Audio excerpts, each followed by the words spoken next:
All right, Raider Nation. All right, Trojan fans. Do you know what a lash lift is?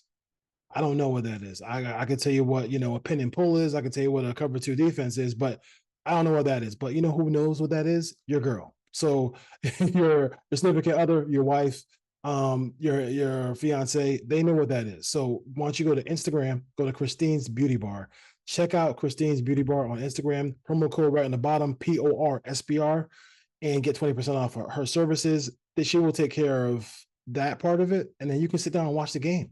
You can watch the new college football season. You can watch the new NFL season. You can watch the baseball playoffs. All those things, and she will be happy. You will be happy, and then when the appointment's over and the game's over, y'all can come together, go have a nice dinner out on the beach, rooftop bars. Those things are big in Southern California. So check out Christine's Beauty Bar on Instagram. Make an appointment. She'll take care of your significant other in every way, facial, all that stuff like that, and then she'll get that lash lift. I don't know where it is. Like I said, I don't know where it is, but I can guarantee you that your girl does.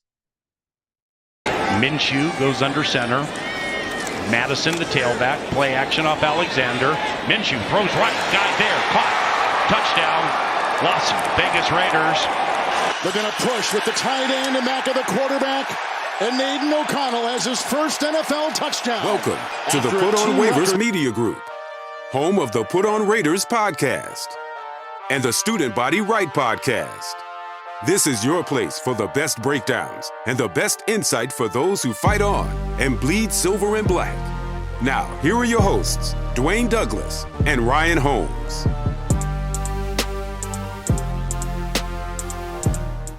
Hey, welcome everybody to the latest episode of the Put On Raiders podcast. I'm your host, Dwayne Douglas, and I am podcasting on the beautiful shores of the Pacific Ocean. Beautiful day out here in Southern California. PORSBR is my Twitter handle, so check me out there.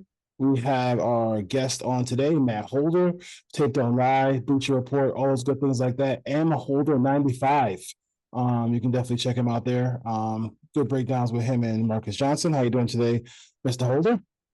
Doing pretty good, man. Excited to finally get to talk about some actual football games instead of, you speculating all the time like we have been for the last 8 months or whatever it's been.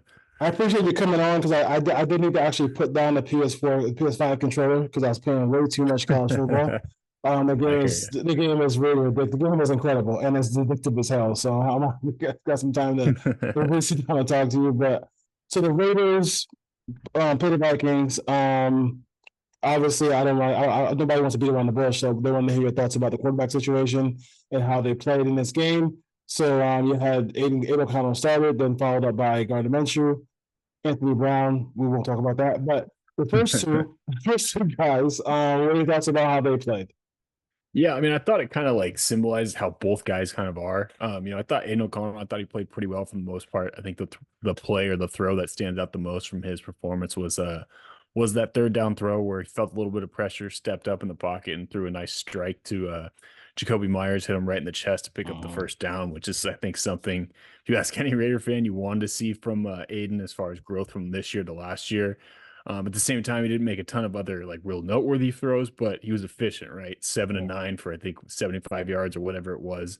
And the only real throw that really stood out to me was the one where he's rolling out and skipped to the receiver, which, again, that's not exactly his game, so I'm not too concerned about that part of it. And like I said, just really efficient, didn't turn the ball over, which I think if you listen to what Antonio Pierce has been talking about with the quarterback situation for a while is what the Raiders are looking for. And then there was Gardner Minshew, who, I felt like there were a few times where he kind of rolled out of the pocket when he didn't need to, left some clean pockets and stuff like that. A little more erratic, not quite as accurate. The one ball to Trey Tucker that Tucker caught that was behind him. Next pass was an incompletion. I think that can't remember who it was to, but again, behind him. But then again, Gardner Minshew probably made the two best throws of the game where he dropped the 45-yard bomb on that corner out to Tucker, and then a nice throw for the touchdown with some pressure in his face. So, I don't know how much we really gained as far as who's taking the lead in this quarterback competition, which seems to be the theme throughout it. As far as one guy stepping in front of the other, but it was good to see both of them at least do well and whatnot. So neither one of them had an interception, which is the good news. But yeah, it's hard for me to really make a call on who has the the upper hand. I would think O'Connell, just because again he was a little bit steadier. Obviously, came out and was the starter, but definitely need to wait another week before anyone's the definitive winner at this point. No victory laps at this stage. Yeah, I mean, no question about it. I mean, obviously, they got to do it after the Dallas game because none of these two guys are going to play in the third preseason game. I would think.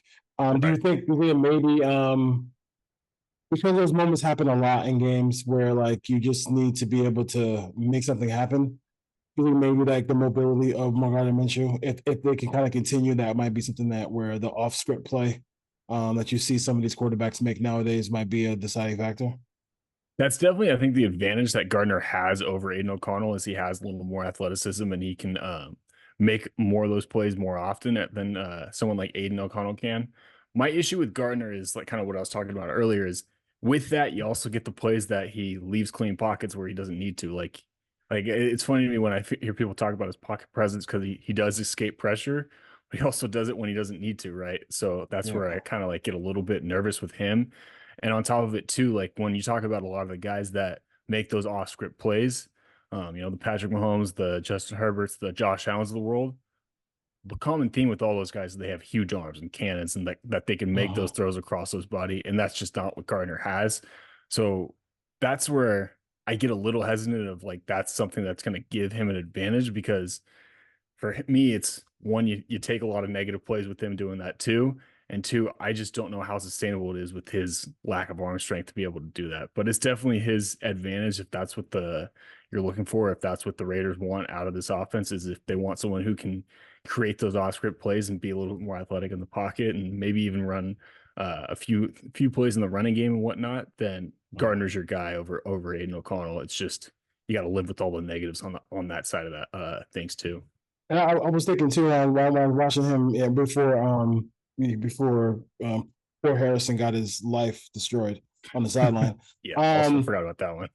Yeah, but just I mean him not stepping up in the pocket on some of those because when you're in the offensive linemen are taught to create a pocket. So when you just drift laterally, that's the worst thing you can possibly do. Like you either have to get to the edge go hard to the edge or step up in the pocket, and he just kind of floated and ended up having that play. So I could definitely see that, and it might be easier for the Raiders to go Aiden and O'Connell to Minshew if things went wrong rather than the other way around. So that could be that could be a huge part of it as well. But play action is going to be a big part of it.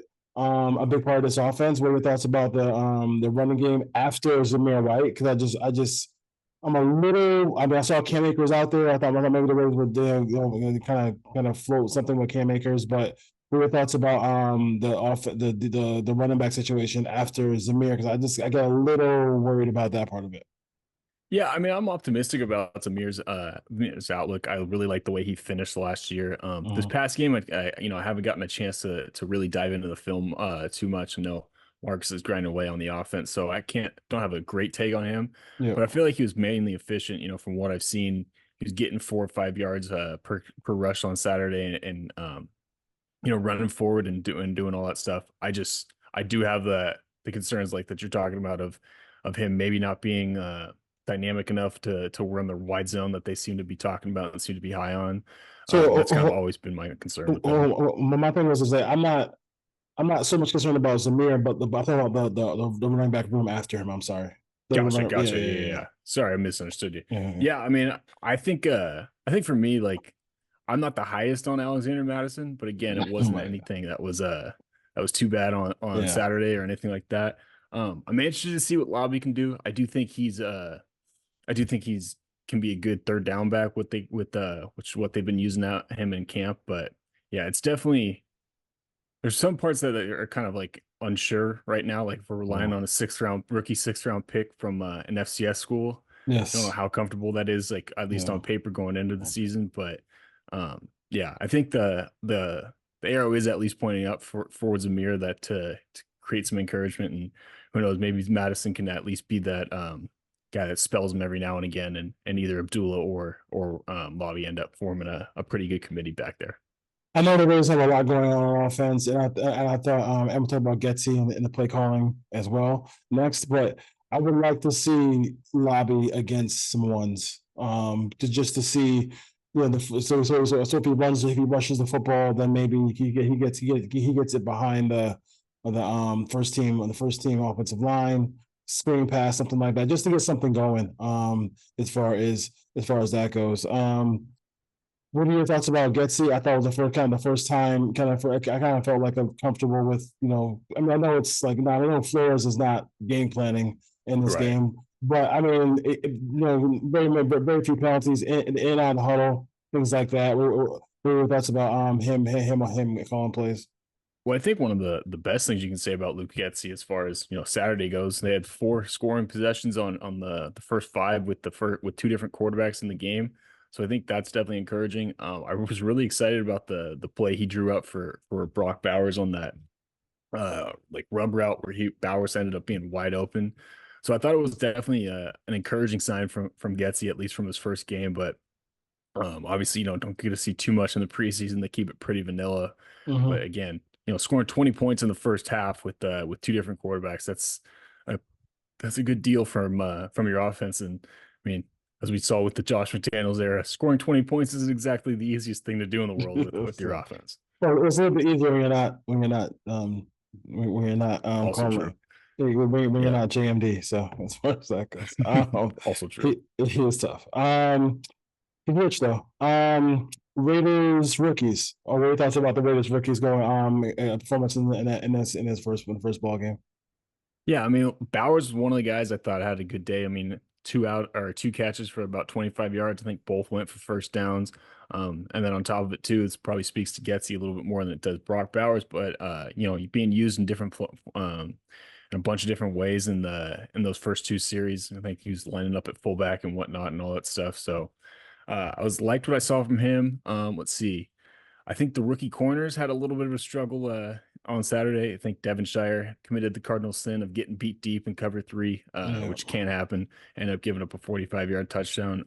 Richardson, there was one play that stood out in my mind just from watching the broadcast tape that might have taken the cheese a little bit on a cover 2 call and showed a little bit of his inexperience. So not the greatest showing from the 2 DBs and Trey Taylor. I know I want to be able to dive into it a little bit more, but it looked like on one of those long touchdowns, so they were expecting Taylor to stay deep, and he might have came up too far, and got not caught out of position.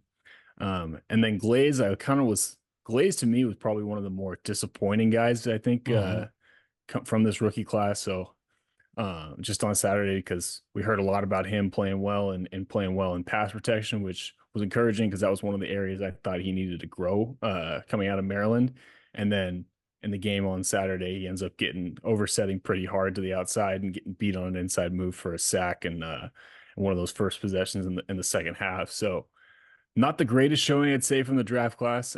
Overall, I did think Lobby had a couple nice, encouraging runs where he made some guys miss, but outside of that, wasn't exactly what you'd hope for outside of Bowers and Lobby for me.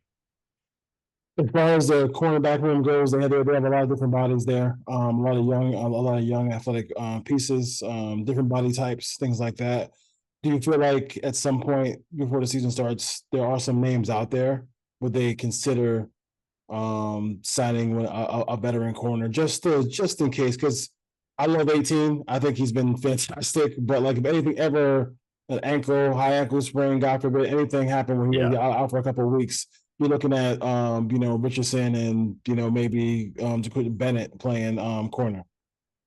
Yeah, I mean, I've been pounding the table a while for them to sign Stephon Gilmore. So I don't know what's going on there because nobody's picked up Gilmore. So maybe there's something that we're missing and not quite that the NFL teams are a red flag to those teams and whatnot. I know he did have a injury history or did have surgery in the offseason and is getting up there in age. But yeah, I would be a little bit more comfortable with the cornerback room if they brought in a veteran, especially because it sounds like Fason's injured right now too, and he's the one vet Again? yeah, again, yeah. That's why he didn't play on Saturday. So yeah, that's the one guy that's not on a rookie contract that you're expecting to make the team. So I'm Yeah. with you on, bringing in someone. He's someone that, again, Skillmore, someone who I would like to see them bring in.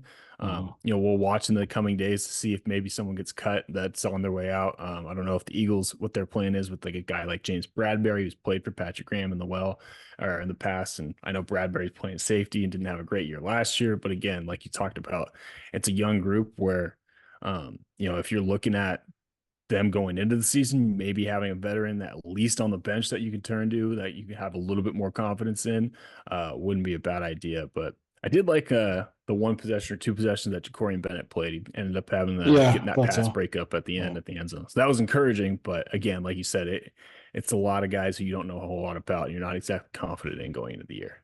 Yeah, and I just hope Ja'Cory Bennett has a good career with the Raiders because the wearing number 0 is kind of badass. So you got to come through. For You sure, for sure, you got to for come sure. through.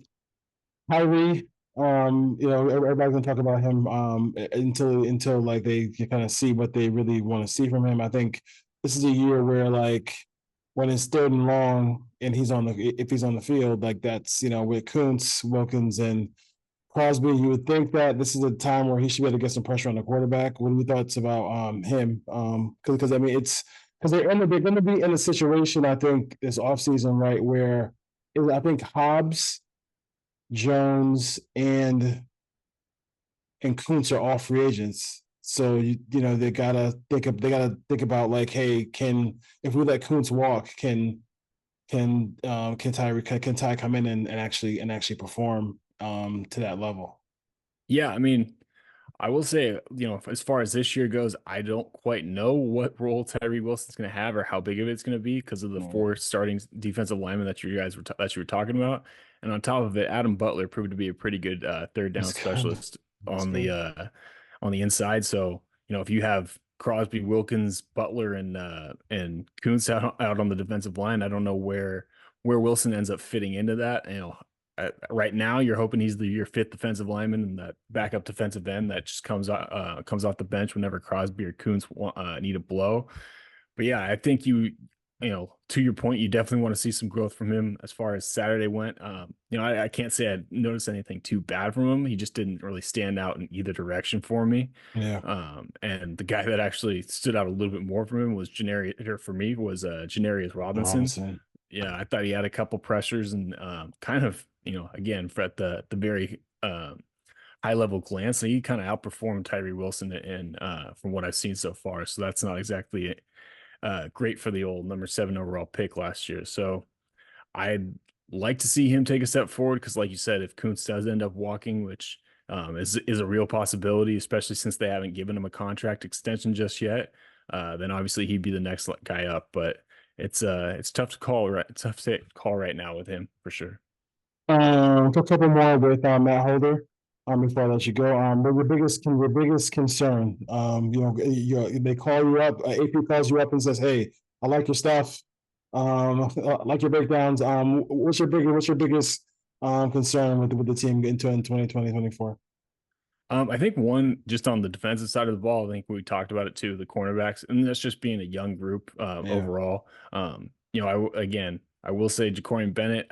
Oh, you're hopeful that he ends up having a good year last year. He was getting a lot of praise in training camp, but that same thing happened last year, and then he went out there and had a bunch of coverage breaks, and the mental part of the game seemed to be his biggest issue.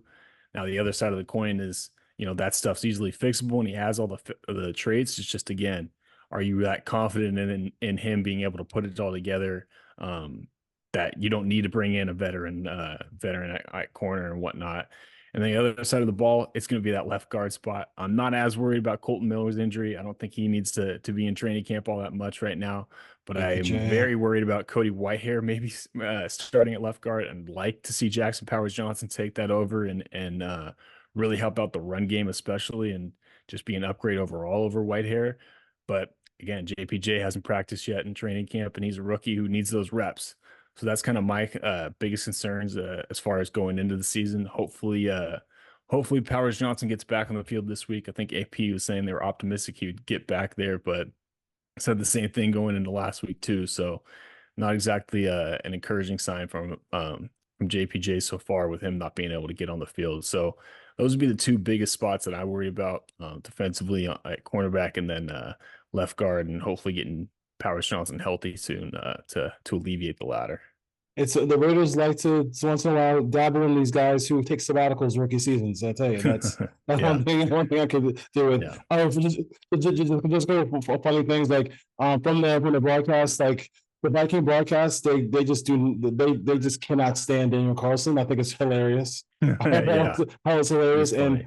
and then also Abdullah took number 8 real quick, huh? Like that was. Yeah, I forgot. I didn't realize that until the other day. Yeah, that was crazy. That's But, crazy. yeah. He was to eye that number all last year. Yeah. So he grabbed that as well. So, all right, man. Thanks for joining us here on the Plum Raiders podcast. Always good stuff with you, man. I appreciate what you and Marcus do. It's good stuff. No problem, man. Thank you for having me. Appreciate it. No problem. Take care, brother. You too.